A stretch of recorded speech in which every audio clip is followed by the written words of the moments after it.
In a quorum call. I ask unanimous consent that the quorum call be vitiated. Without objection. And I also ask unanimous consent that Lieutenant Samuel Krakauer, a United States Coast Guard fellow with my staff, be granted floor privileges for the remainder of this Congress. Oh, without objection. Thank you, Madam President. And I rise today in strong support of our United States Coast Guard. For more than 230 years, the U.S. Coast Guard has watched over our shores, protected against foreign threats, lent a helping hand to those in need of rescue, and enforced the rule of law. The Coast Guard lives by its motto, always ready, and has earned the trust and admiration of the American people. America could not do without this uniquely capable branch of our military. The Coast Guard is so effective and so versatile that it is tasked with 11 statutory missions spanning the entire globe. One of the best-known Coast Guard missions is search and rescue. The Coast Guard carries out 45 search and rescue missions on an average day, saving the lives and property of Americans in dire need.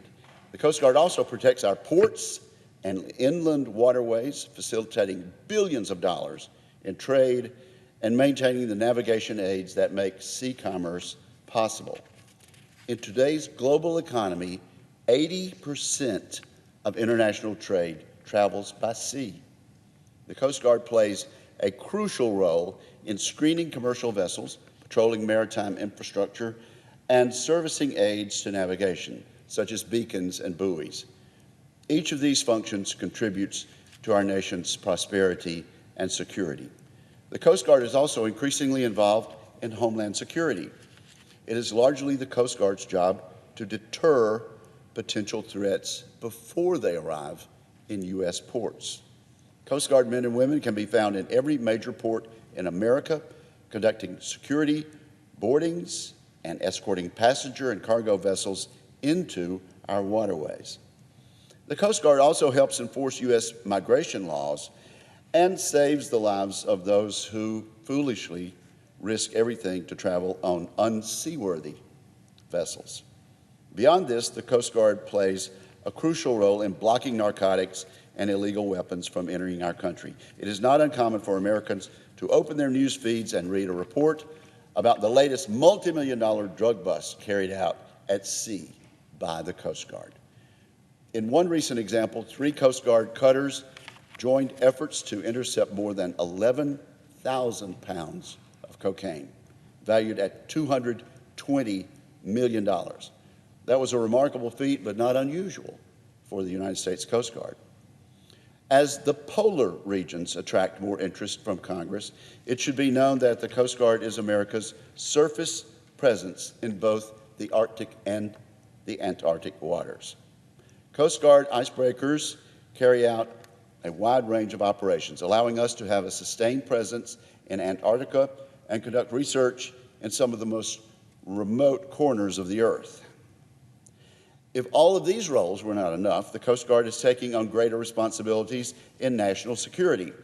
Partnering side by side with the Navy, today's Coast Guard conducts freedom of navigation operations in the South China Sea, provides maritime security in the Middle East, and deters illegal fishing in international waters. This long list of responsibilities should make 2 things very clear. First, the Coast Guard is indeed capable and adept. And secondly, it is being stretched increasingly thin. Today, the Coast Guard is being asked to carry out almost every maritime task imaginable. But Coast Guard funding has not kept up with these increased demands. This, the 5th branch of our military, needs the certainty, predictable funding, and authorities necessary to accomplish all of its missions.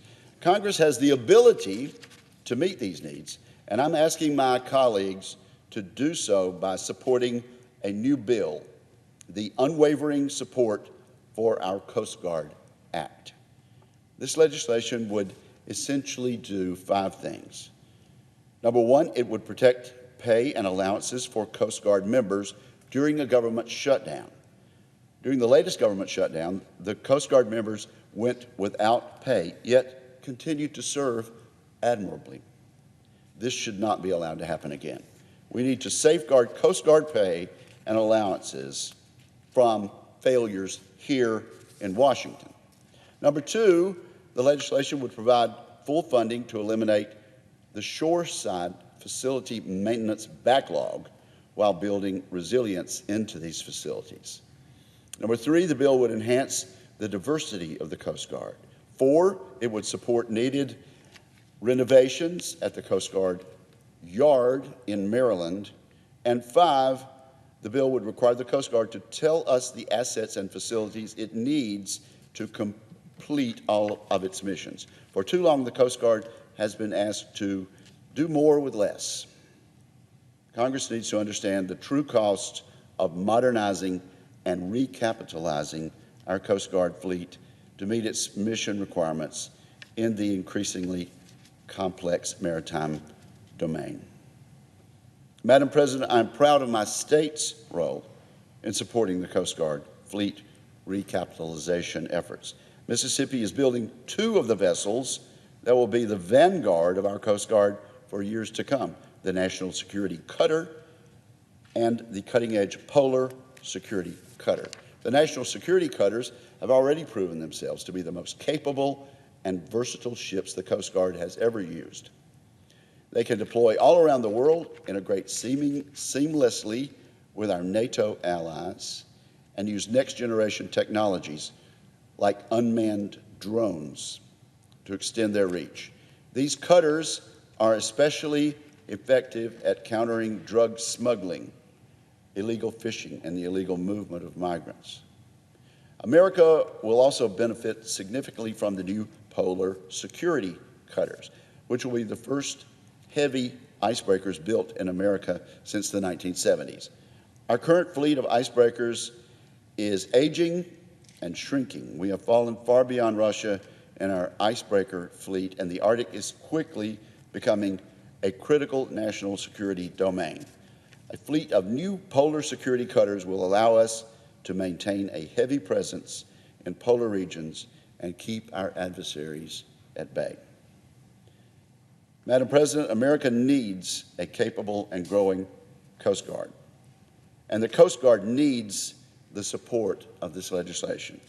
I look forward to working with my colleagues to provide the Coast Guard with the resources it needs to continue its exemplary service to our nation.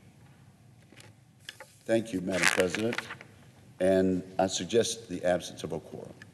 The clerk will call